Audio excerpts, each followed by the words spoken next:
Alhamdulillahi Rabbil Alameen wa salatu wa salamu ala ashrafil anbiya'i wal mursaleen wa ala alihi wa sahbihi ajma'in. Wa nashhadu an la ilaha illallah wahdahu la sharika la wa nashhadu anna Muhammadan abduhu wa rasuluhu.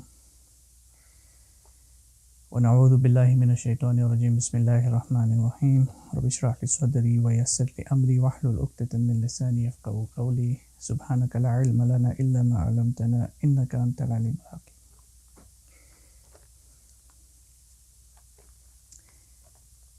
What happened? How did it happen? Why did it happen?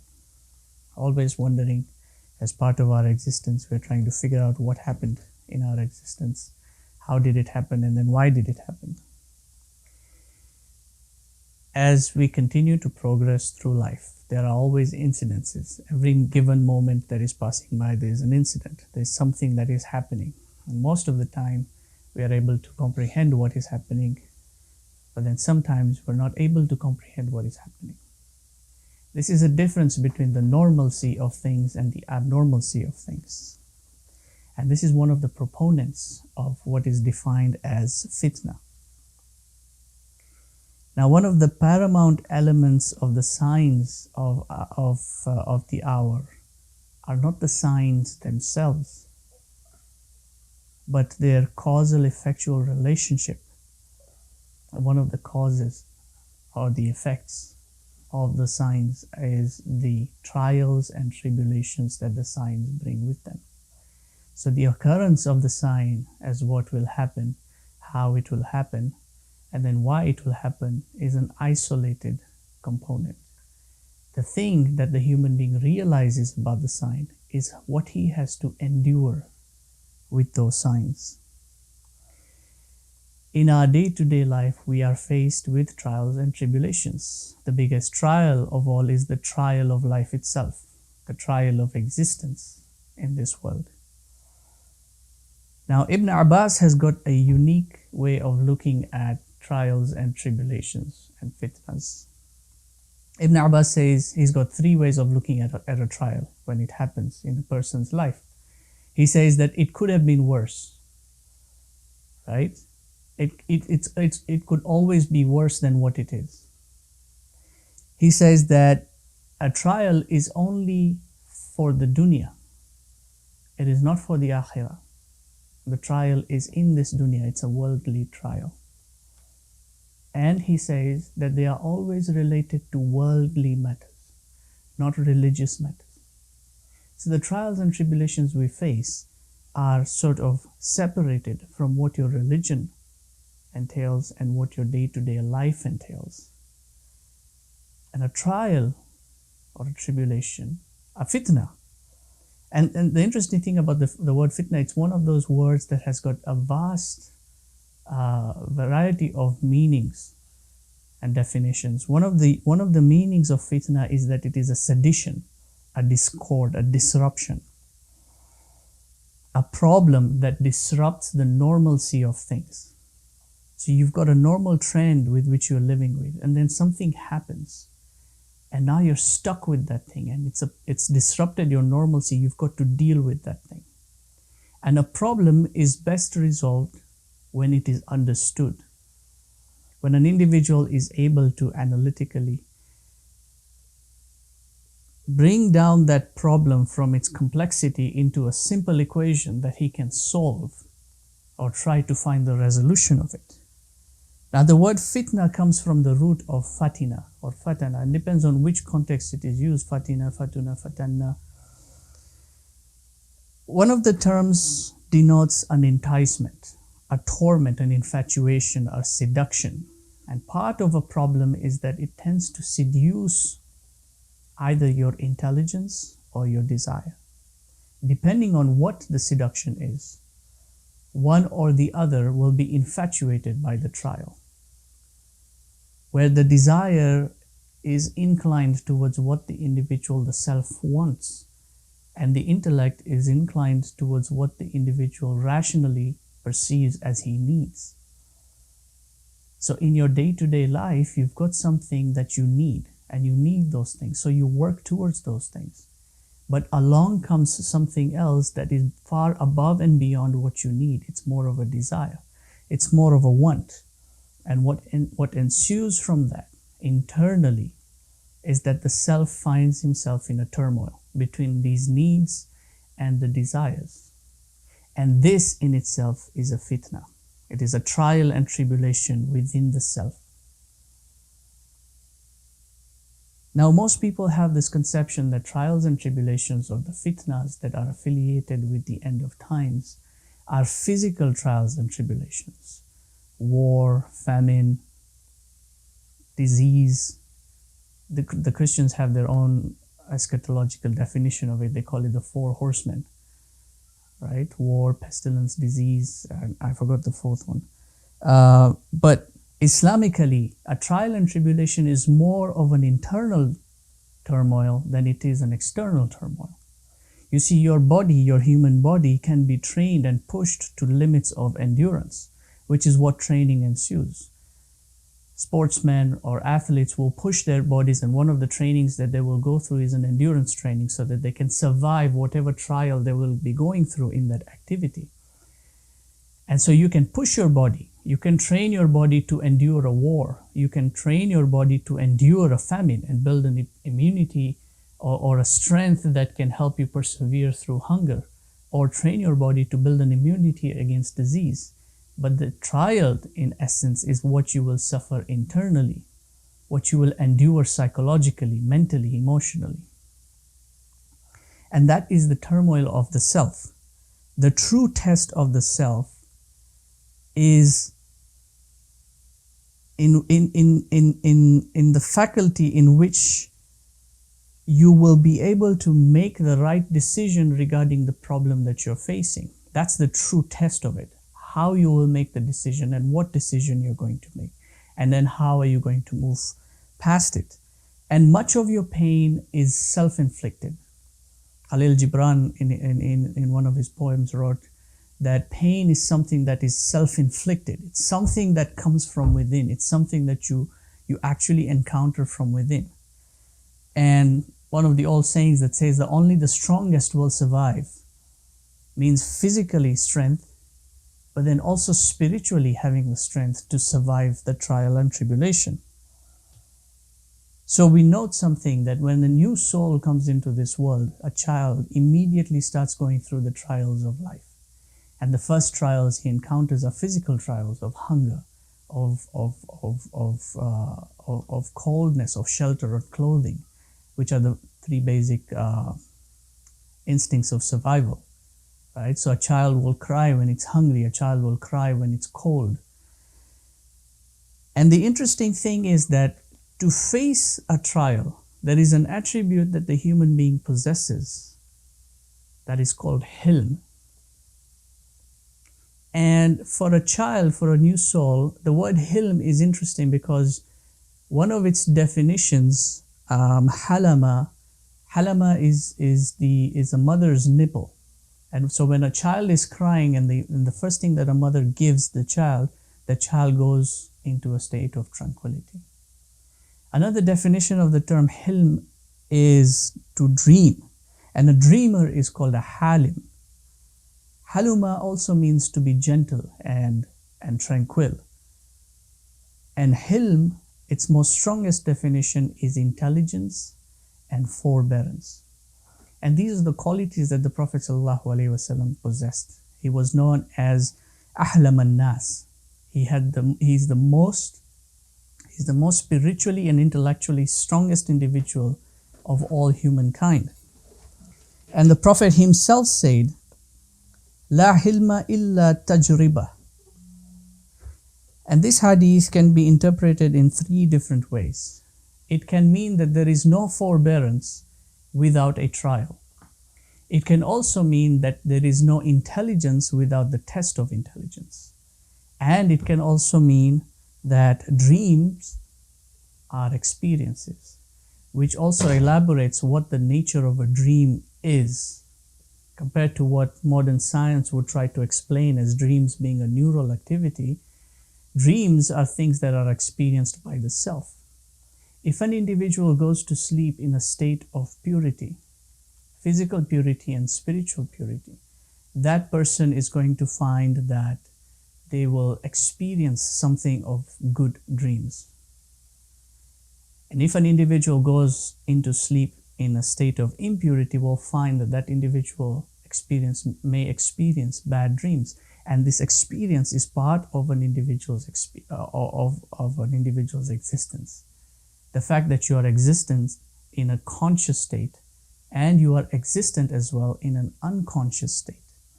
So dreams are not just clips and movies, that the brain reenacts just for entertainment while you're asleep. These are actual experiences. And there is a third kind of experience that a dreamer also goes through. And this is a subconscious state of experience. So in the conscious state of experience, while you're awake, you're experiencing certain trials and tribulations through your day-to-day activity. In most cases, you have trained yourself, your mental capacity to endure those experiences. So you are able to reconcile those problems while you're awake. But there are some incidences and occurrences that you cannot reconcile while you're awake. And what most people will do when they're faced with such problems, rather than deal with them for whatever circumstantial reason, they will tend to suppress it. They'll tend to push it aside. Say, I can't deal with this problem right now. I'm going to deal with it later. And then they will forget about it. But they haven't actually forgotten about it. It's there because you experienced it. So what will happen is that you're going to end up going through that experience in your sleep. Because sleep is such that it allows the body to heal itself, but it also allows the self to heal itself. And part of the healing process are those kinds of dreams in which the soul is attempting to reconcile its thoughts and come to terms with whatever it is that it encountered while it was conscious, because now it is in a subconscious state.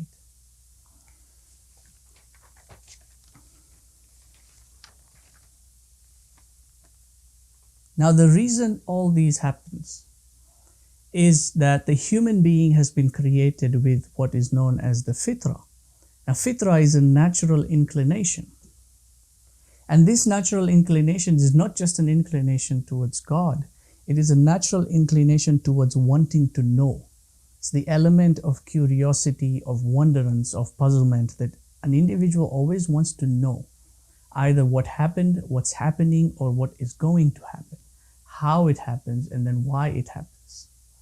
And a human being finds that he is in a state of utmost restlessness when he does not know.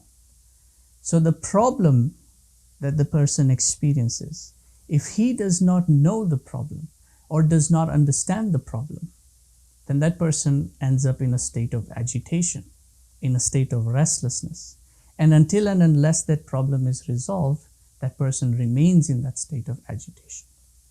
So the biggest ordeal as a collective species for the human being is that when we are now faced with trials and tribulations, if we don't understand the trials and the tribulations, then we find ourselves in a state of restlessness.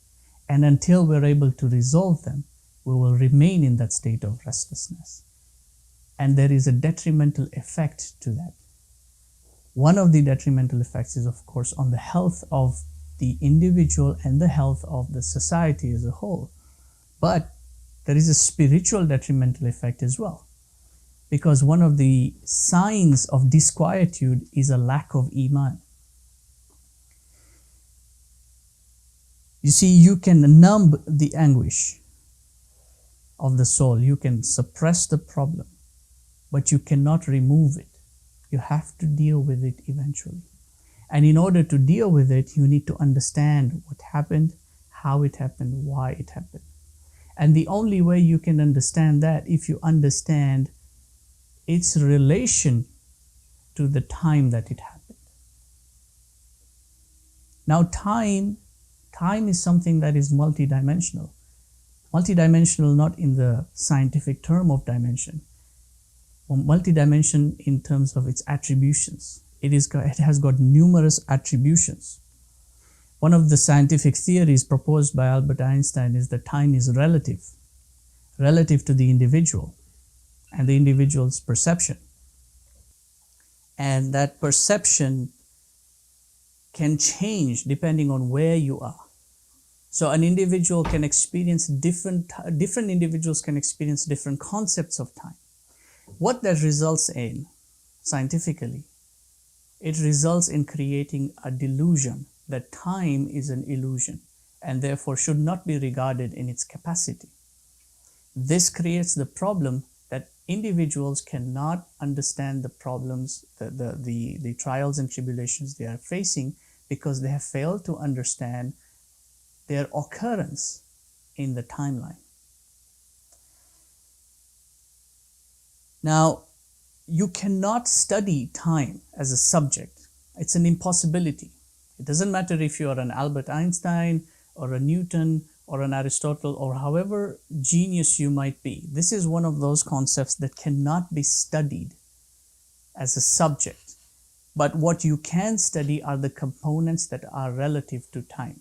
For example, you can study the velocity of an object that is in motion because it is relative to the time it takes, how fast that object is moving.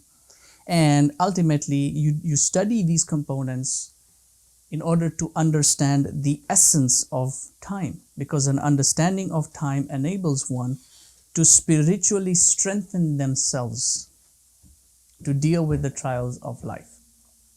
The two primary subjects of study are chronology and horology.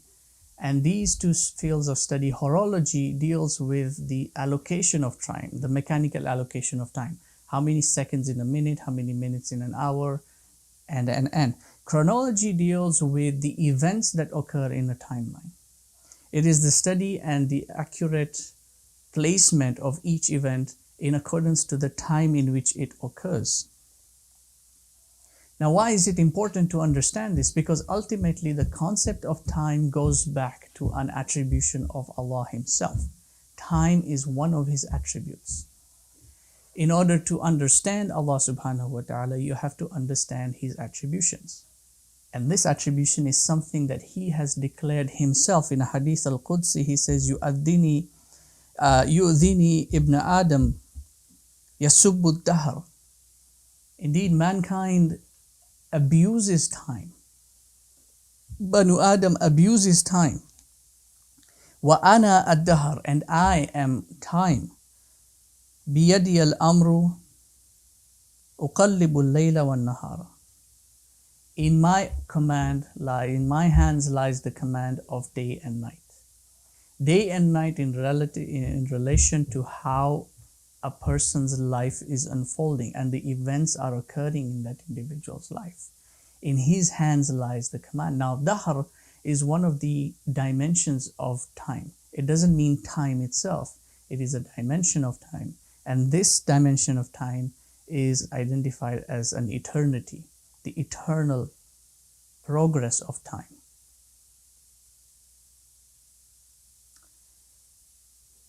Now the Prophet ﷺ also said, لا تقوم الساعة حتى يتقارب الزمان, that the hour will not be established until there will be a shrinking of zaman. And zaman is another attribution of time which relates to age. So the age that began, the last age that began with the Prophet ﷺ, multiple ages have occurred since then, until this age, this particular age, in which there is something strange that begins to occur. That there was an age when time was slow, but then its progression seems to go much faster and faster. He says, فَتَكُونَ السَّنَةَ كَالشَّهْرِ, a year will be like a month. وَالشَّهْرِ كَالْجُمْعَةِ, a month will be like a week. وَتَكُونَ الْجُمْعَةَ كَالْيَوْمِ, and a week will be like a day. وَيَكُونَ الْيَوْمِ كَالسَّاعَةِ, a day will be like an hour. وَتَكُونَ السَّاعَةِ كَالظَّلَمَةِ بِالنَّارِ, and an hour will be like the flash of a fire. To give you an example of what this hadith would entail, in the time of the Prophet ﷺ, if an individual was to send a letter, for example, depending on how far that message was to be sent, it would probably take a month to reach there, and probably another month to come back. So 2 months would have to pass by in the count of time before that message can be realized and whatever needs be done can be done according to that message. In comparison to our age, a message can be sent in the flash of a fire and received in the flash of a fire. And whatever needs to be done in accordance to that message can also be done in a flash of a fire. What this results in, at that time, 2 months would go by before any other event affiliated with that message would occur. But today, it moves so fast that it allows room, comparatively, for many more events to occur in that same timeline, in that same gap of 2 months, where 2 months would denote one event taking place. The same 2 months in today's age would end up with multiple events taking place. Why is this an issue? Because the human being cannot catch up to it. Even the human being's perception of reality needs time to understand what's happening, to understand how it's happening, to understand why it's happening, so that he can reconcile with himself, so that he can deal with the problem and understand it. But a time constriction doesn't mean that time is moving faster, doesn't mean the earth is spinning faster, doesn't mean the moon is revolving quick. It means that events are occurring too fast to be realized. Now, if we look back at the last 6 months, for instance, or 9 months, we've been going through an issue collectively as human beings and even individually. One issue after another, one issue after another. And we have not yet even been able to understand why the first problem occurred, that we are faced with another problem. And it seems to be a compounding thing. Now, until and unless an individual can step back and take the time to understand each component, he will have to deal with it in as rash a manner as he possibly can and hope for the best.